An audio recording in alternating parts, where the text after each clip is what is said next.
So this activity is a card sort.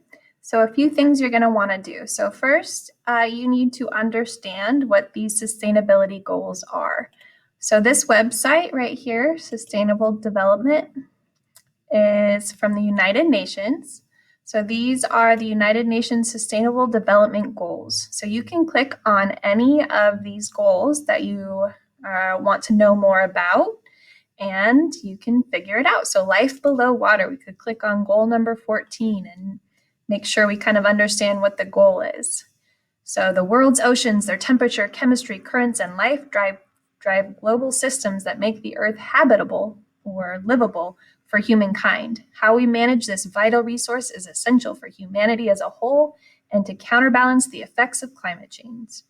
So down here, you can see some more facts and information to help you understand why it's a goal. And then it shows you like what the United Nations and different countries are actually doing to try to achieve this goal. And you can see some of the actions are related to more than one goal, which makes sense because everything's kind of interconnected here. So those are some actual things that are happening around the world to try to make the life below water, this goal, number 14, better and more sustainable in our world. So once you go through all of the goals and figure out like which one is which and try to understand them, you are going to move these goals around. So first of all, don't forget you can move the directions out of the way or delete them completely. You don't need those.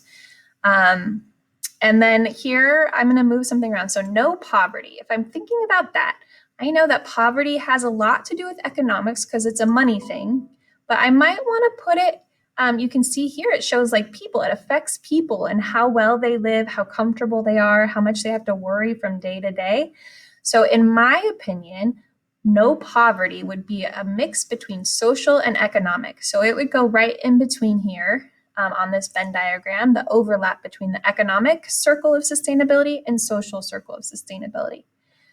So each of these you can put wherever you want, and it's okay to overlap a little as long as you can kind of see them in a good way. I don't know if that one actually goes there, but it's okay to overlap, and if you need to make them a little smaller, that's fine. You just want to get them all sorted in a way that makes sense to you. This is not like a one right answer kind of thing. It's something that makes sense to you kind of thing. There's a few answers that would not work, but mostly it's like, how does this make sense to you? And then once you've done all the sorting and make sure you understand all the goals, then you are going to provide an answer to this question. What is the most important component of sustainability? So here you're going to write either social sustainability is the most important, environmental sustainability is the most important, or economic sustainability is the most important.